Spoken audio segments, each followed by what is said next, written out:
día de hoy la temática principal es la corona y la creación, el fin y el propósito único de todo lo que Dios creó, para quién fue. Y eso es el hombre, la creación del hombre.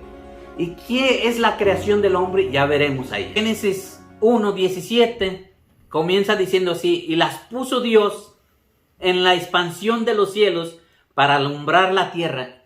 ¿De qué estamos hablando aquí? De las lumbreras. O en algunas versiones en inglés dice de las luces.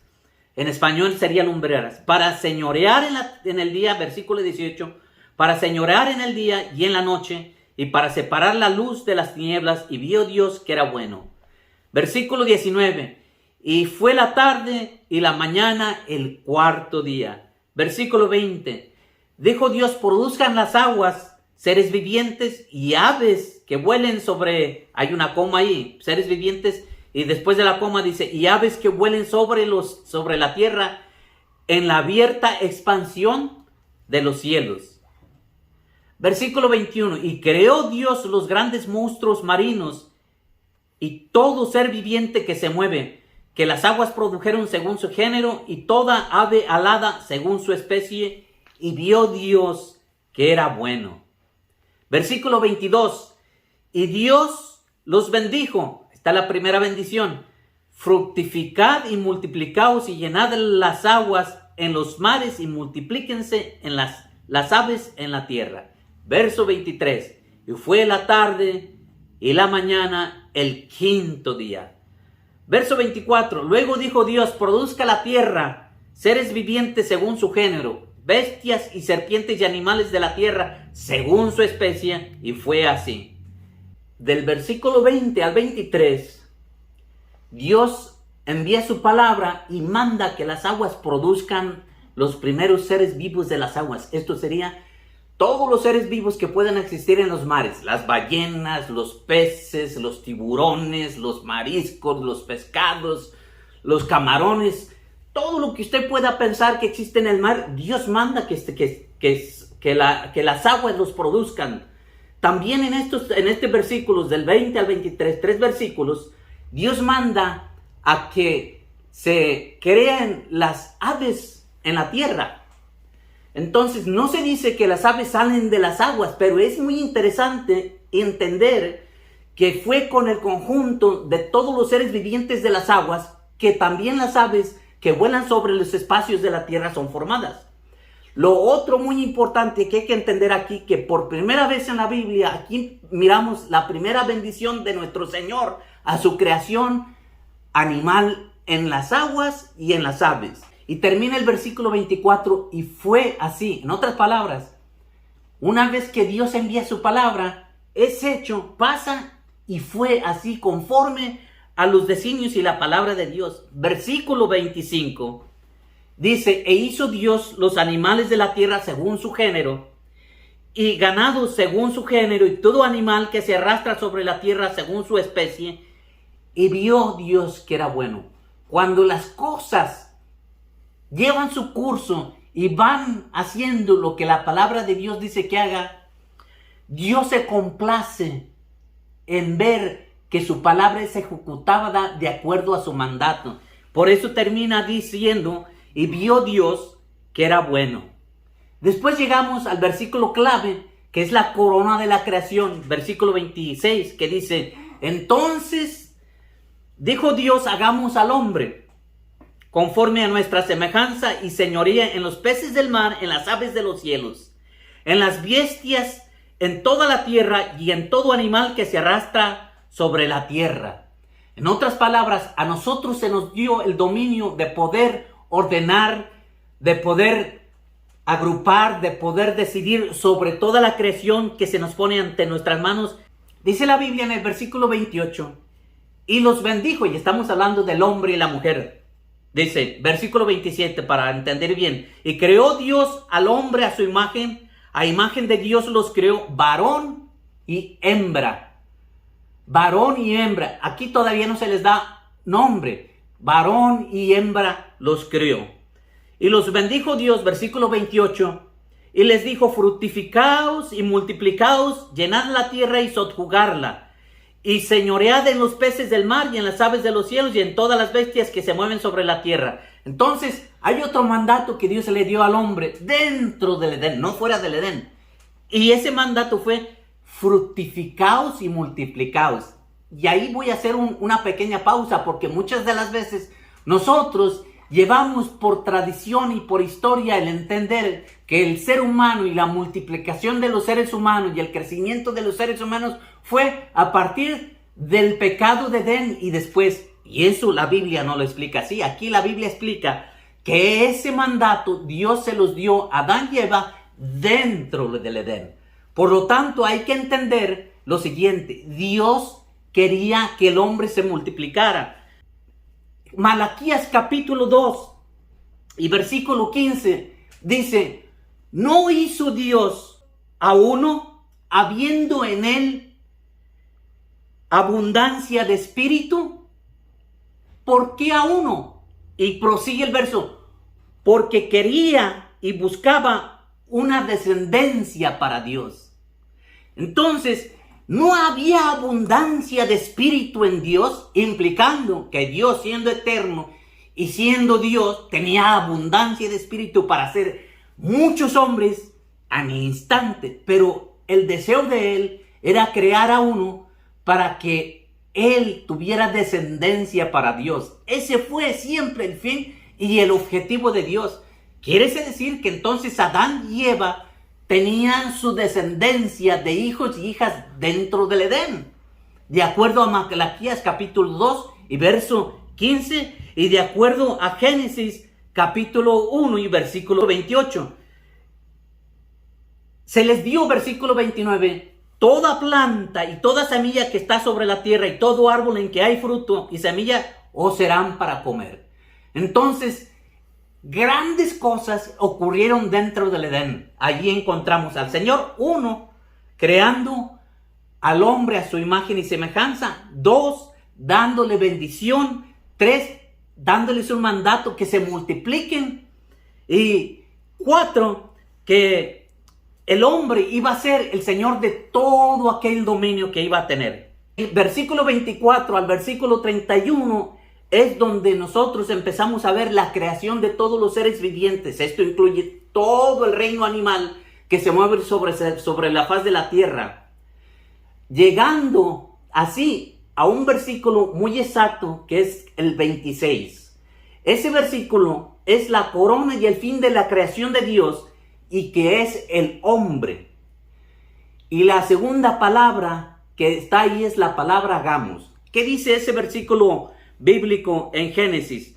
En Génesis 1:26, la palabra de Dios dice así: entonces dijo Dios, hagamos al hombre a nuestra imagen, conforme a nuestra semejanza, y señoree sobre los peces del mar que ya había creado, sobre las aves de los cielos que ya había creado, en las bestias, en toda la tierra y en todo animal que se arrastra sobre la tierra. Vuelvo y repito esa palabra plural aquí: hagamos al hombre. Aquí encontramos un distintivo que el pueblo que conoció a Dios anteriormente, a nuestros antepasados, nunca pudieron entender, nunca pudieron comprender, porque por primera vez Dios habla en plural, no dice haré, dice hagamos. ¿Qué implica eso? Bueno, que nuestro Dios está constituido en Padre, Hijo y Espíritu Santo. ¿Dónde miramos al Padre y al Hijo y al Espíritu Santo volviendo a hablar? Bueno, cuando el hombre es creado y empieza a henchir la tierra, y viene el diluvio, y salen los hijos de Noé, Cam, Sem y Jafet, y empiezan a henchir la tierra. Ellos se concentran en una ciudad y quieren construir una ciudad y una torre, y entre ellos mismos dicen: vamos a construir una torre para que no nos echen y nos dispersen sobre la tierra. Dice la palabra que entonces dijo Dios: descendamos para ver qué está haciendo el hombre. Y cuando vio lo que estaba haciendo el hombre, dijo, ahora el hombre tiene un propósito que es contrario a lo que yo les mandé. Y ese propósito es que él había dicho, esa es una segunda bendición que se da al hombre, henchid la tierra, multiplicaos y henchid la tierra. Y ahora el hombre no quería hacer eso, quería juntarse todo junto en un lugar. Y dice la palabra, descendamos en plural. Y la segunda palabra que dice es, y confundamos en plural otra vez. Nuevamente hago hincapié en lo segundo, en lo siguiente. Posiblemente mucha gente dirá, no, pero Dios quiso decir otra cosa. Bueno, lo claro en la Biblia es que esas tres palabras están en el principio, hagamos al hombre una, a nuestra, no es a mi imagen, a nuestra imagen. Y después acá encontramos a Dios diciendo, descendamos y confundamos ahí sus lenguas. En el libro de Juan, capítulo 5, vamos a encontrar una nota, un versículo bíblico que dice, porque tres son los que dan testimonio en el cielo, el Padre, el Verbo y el Espíritu Santo. Entonces encontramos a Jesús de frente con Felipe, y Felipe se encuentra, como le dije antes, un poco confundido, y le dice, muéstranos al Padre y nos basta, porque ya creían en Jesús, pero todavía no entendían que Jesús, el Verbo, que dice la Biblia en Juan 1:1, y aquel Verbo era Dios, hecho carne, y estando allí, todavía no se había fundido completamente entre sus discípulos, y había confusión, y Felipe le dice, muéstranos al Padre y nos basta. Felipe, le contesta Jesús, tanto tiempo que he estado entre vosotros y aún no me conoces. De cierto te digo que el que me ha visto a mí, ha visto al Padre. Eso es muy grande. Eso es palabras mayores que llegan hasta el corazón del hombre. Y aquí hay solamente dos cosas, porque el hombre siempre había creído que Dios no podía ser plural. No que Dios son dos dioses. Hay otro error muy grande.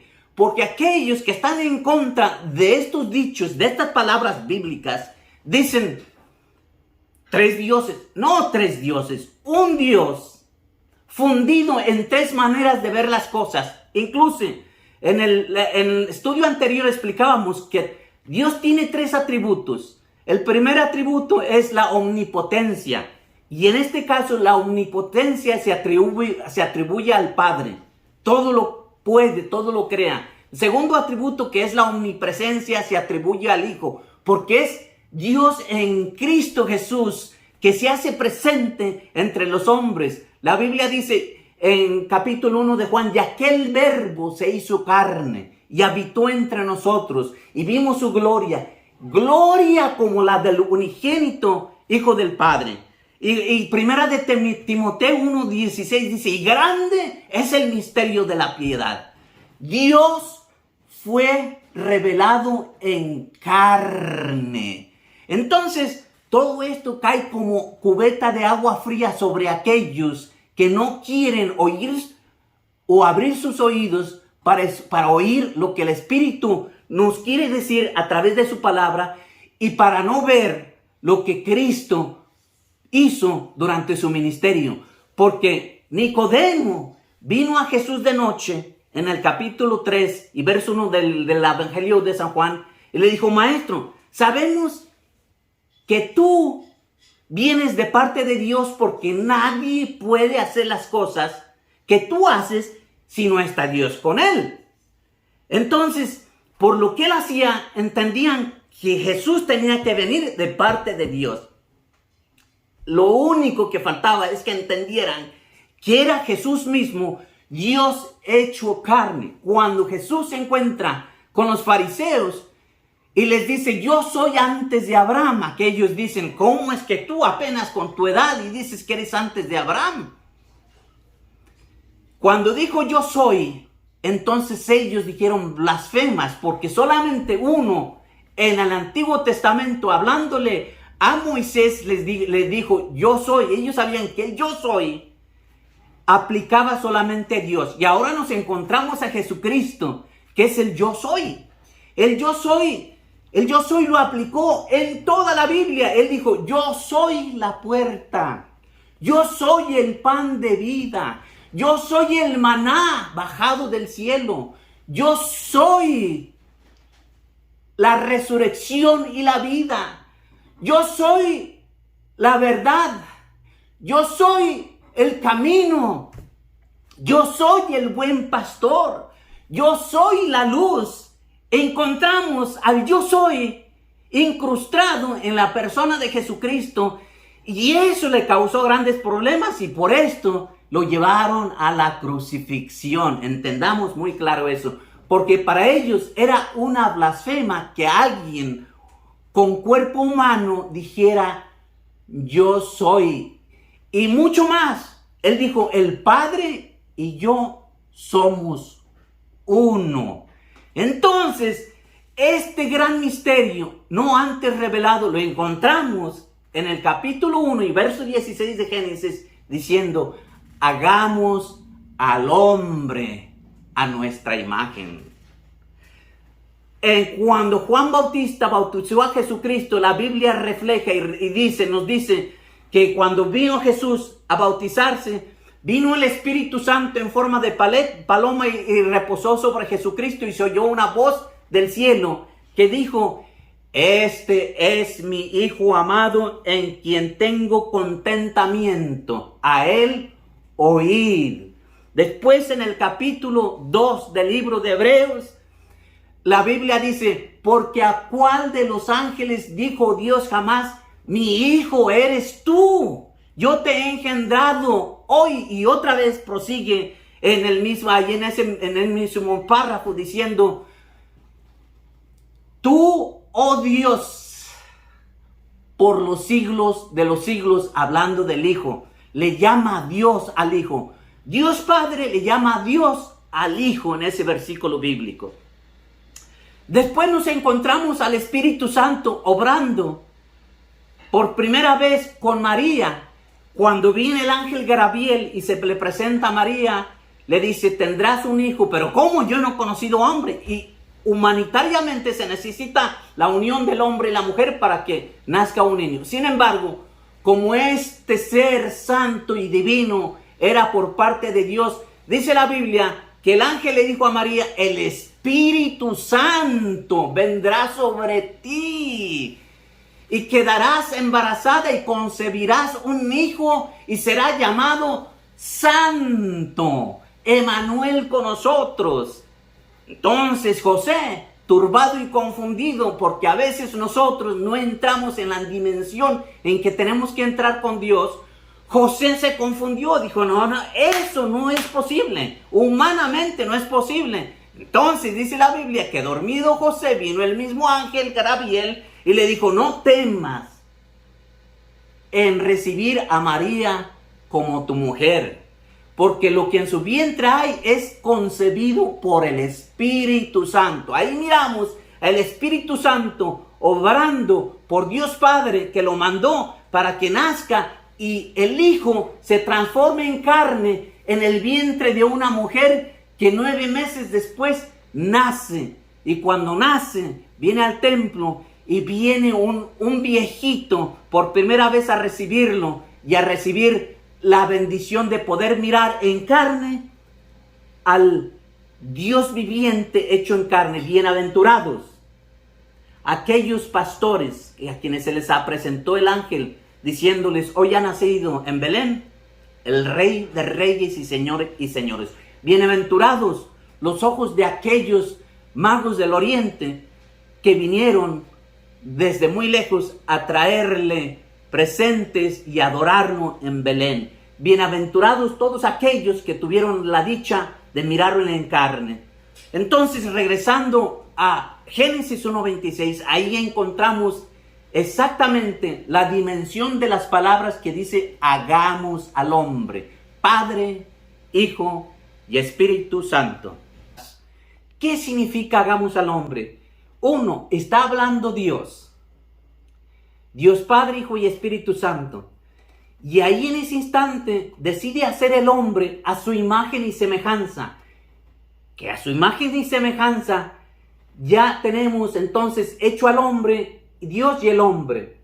La diferencia entre Dios y el hombre es simplemente que el hombre es hecho de carne y Dios está acá, pero todo lo demás es idéntico a Dios. De tal manera que en los Salmos Dios hace hincapié en unas palabras y les dice dioses, pequeños dioses a los hombres. ¿Por qué? Porque fuimos construidos, elaborados y creados conforme a su imagen. Somos distintos, somos la creación de Dios y se nos puso todo a nuestros pies. La naturaleza, los animales, la tierra, los astros, todo fue diseñado para que el hombre pudiera observarlos y disfrutar todo lo que tenemos. Entonces nos encontramos con la naturaleza de Dios, que es eterna, y nos encontramos con la naturaleza del hombre, que tiene un principio. Entonces Dios es eterno. ¿Qué significa eterno? Que no tiene principio y no tiene fin. Dios en Apocalipsis, o en algunas versiones en Revelación, dice: yo soy el principio y el fin, el alfa y el omega. ¿Qué significa eso? Simplemente que Dios no tiene principio ni tiene fin. Y hace hincapié en unas palabras: el que tiene oído para oír, oiga lo que el Espíritu dice a la iglesia. Dios es eterno. Significa que Él siempre existió, Él siempre existe y siempre existirá. Pero el hombre no es eterno, el hombre es infinito. ¿Qué significa infinito? Infinito es que empieza, es que es creado, pero es infinito, no termina. No es como Dios eterno, es infinito. Esa es la diferencia entre Dios eterno y el hombre infinito, porque el hombre infinito empieza pero no termina. Empieza semejante a Dios, ¿en qué aspecto? Bueno, Dios es Padre, Hijo y Espíritu Santo. Y el hombre es espíritu, alma y cuerpo. ¿No dice Primera de Tesalonicenses capítulo 5 que todo vuestro ser sea guardado por completo? Espíritu, alma y cuerpo sean guardados para la venida del Señor, porque el ser completo del hombre es espíritu, alma y cuerpo, tripartito, semejante a la naturaleza de Dios, que es Padre, Hijo y Espíritu Santo. Esa es la diferencia entre nosotros y Dios, pero esa es la conectividad entre Dios y el hombre, que es semejante a Dios en todos los aspectos. Bueno, nótese lo siguiente: el alma que nosotros tenemos, el alma es semejante al Padre. El cuerpo lo encontramos semejante a la omnipresencia de Dios en el cuerpo de Cristo. Y el espíritu de nosotros es conectado al Espíritu Santo de Dios cuando somos bautizados. Y ahí cumplimos en esencia lo completo y la plenitud de Dios. Dios en nosotros y nosotros en Dios. De tal manera que llega un momento en que el apóstol Pablo dice: ya no vivo yo, mas Cristo vive en mí. Y lo que ahora vivo en la carne, lo vivo para agradar a aquel que me llamó. Entonces hay que entender eso. Hay una fusión entre Dios y el hombre en la creación del hombre. Ya tenemos ahí descrito lo que es Dios, Dios eterno, y lo que es el hombre infinito en la tierra. Lo otro muy importante que hay que entender en la palabra de Dios, en ese versículo bíblico, es lo siguiente: que al ser hecho el hombre es semejante a Dios también en las emociones. ¿Cuáles son las emociones del hombre? Bueno, en las emociones del hombre es la felicidad. Y el cuerpo lo refleja en felicidad, con satisfacción y con sonrisa. Y con una sonrisa genuina. La sonrisa es un distintivo del ser humano. Y la sonrisa es el reflejo de satisfacción de un cuerpo humano. Esa es la sonrisa, es una parte de las emociones. La otra emoción es el dolor del corazón, la tristeza. La tristeza es otra parte que proviene de Dios en nosotros, es diferente. Esa emoción de la tristeza que nos entristecemos cuando perdemos un ser amado o cuando perdemos algo que queremos mucho. En la tierra lo practica mucho esta emoción en los seres humanos cuando alguien pierde a su ser más querido. Otra de las emociones es la ira o el coraje. Y el coraje se ensaña, uno se enoja. Hay personas que se les sube la sangre hasta la mente, se les calienta y se enojan. Y en ese coraje pueden hacer barbaridades. Sin embargo, esas emociones también las encontramos descritas en Dios eterno. Por ejemplo, un ejemplo. Dice la Biblia que cuando el hombre fue creado y se multiplicó, en el capítulo 6 de Génesis, el hombre empezó a hacer de continuo el mal. Dice la Biblia que a Dios se arrepintió de haber hecho el hombre. Eso implica su emoción. Y dice la Biblia, y le dolió en el corazón. Tuvo una gran tristeza y andaba con ese dolor, porque miraba para acá y todo lo que miraba era maldad. Le dolió en el corazón, implica emoción en el corazón de Dios. Eso es lenguaje humano. Le dolió en el corazón. Dios no es como nosotros, ni tiene un corazón dentro de... No. Pero ¿a qué se refiere? Le dolió en el corazón. Es que la emoción de Dios de que el hombre no pudiera haber hecho lo que le hubiera agradado a Dios que el hombre hubiera hecho, que es seguir sus mandamientos. Pero eso Cristo dijo, si me llamad Señor, Señor, haced y seguid mis mandamientos. Haced lo que yo, ¿por qué me llamáis Señor, Señor y no hacéis lo que yo os digo? Entonces, eso le da satisfacción a Dios. ¿Qué es lo que causa la emoción de la satisfacción a Dios? Cuando nosotros caminamos en obediencia. Entonces, nos encontramos a Dios aquí creando al hombre con un sinnúmero de emociones nuevamente. Ya encontramos al hombre, lo hace Dios, capítulo 2, verso 1, procede en adelante, procede a decirnos el capítulo 2, que del polvo de la tierra Dios forma al hombre, agarra la tierra, polvo, forma al hombre y sopla en él aliento de vida. Y en ese instante el hombre se constituye en alma viviente. Después en el capítulo de Eclesiastés, capítulo 2 y versículo 7, explica muy claro el fin y la terminación de ese hombre. Cuando el hombre termina su estancia en esta tierra, dice la Biblia, capítulo 2 y 7, que el polvo vuelve a la tierra de donde fue tomado y el espíritu vuelve a Dios que lo dio. Nótese usted que no se habla del cuerpo, perdón, del alma. Porque el alma, el tercer elemento, no es dependiente de Dios si es que no aceptó a Dios. Capítulo 12, versículo 7 de Eclesiastés nos explica la Biblia que el espíritu vuelve a Dios que lo dio y que el cuerpo se hace polvo y vuelve a la tierra, pero nos deja la perspectiva del alma. El alma es la que nosotros manejamos y el alma tiene dos opciones: ir con Dios si es que nosotros hacemos conexión y aceptamos a Cristo como nuestro Salvador personal. O si lo rechacemos, tenemos condenación eterna y esa alma tiene su eternidad. O sea, esa alma que somos nosotros, que es quien les está hablando yo, vuelve y es a condenación eterna. Y ahí tenemos el cumplimiento de lo que es alma, espíritu y cuerpo. Entonces, esa conectividad existió siempre con Dios cuando Dios hizo al hombre, con sus emociones, semejante a Dios, Padre, Hijo y Espíritu Santo. En el hombre, el espíritu, alma y el cuerpo. Y entonces ya hay una conectividad. Era sorprendente.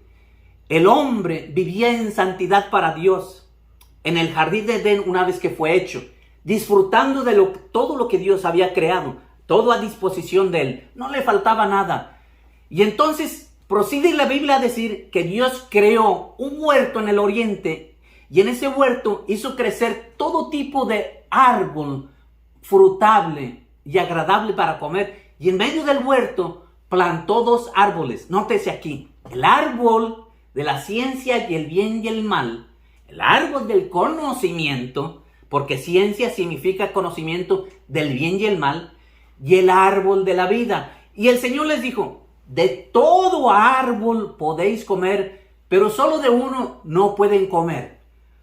Entonces ahí viene la prueba de Dios con el hombre para sujetarlo al acondicionamiento de Dios, a esa condición. Ustedes están conmigo y todo esto es suyo si es que obedecéis mis mandamientos. Porque si comen de ese árbol, ciertamente el día que coman de ese árbol van a morir por causa del desobedecer. Y ahí nos encontramos al hombre, come del árbol de la ciencia y el bien del mal. Pero nótese usted que jamás se le antojó comer del árbol de la vida. De tal manera que cuando son desechados del jardín de Edén, aquel hombre y aquella mujer salen para afuera. Al hacer eso, Dios pone querubín, un querubín protector, o querubines pudo haber sido, para cuidar el árbol de la vida, porque dijo Dios, no sea que el hombre alargue su mano, tome y coma del árbol de la vida y viva para siempre. Entonces, quiere decir, implicación, que nosotros estábamos diseñados para estar continuamente cerca de Dios en santidad. Pero desafortunadamente, por desobedecer de Dios, nos dimos cuenta que estábamos desnudos. Teníamos nuestra ropa de santidad, la perdimos. Esa ropa de santidad que brillaba en todo nuestro cuerpo se perdió al nosotros desobedecer a Dios. Pero la gran ventaja que ahora tenemos es que podemos recuperar esa ropa de santidad por medio de Jesucristo. Porque al nosotros aceptar a Jesucristo, ese ropaje nuevo de santidad vuelve a envolvernos y somos aceptos nuevamente para el Señor.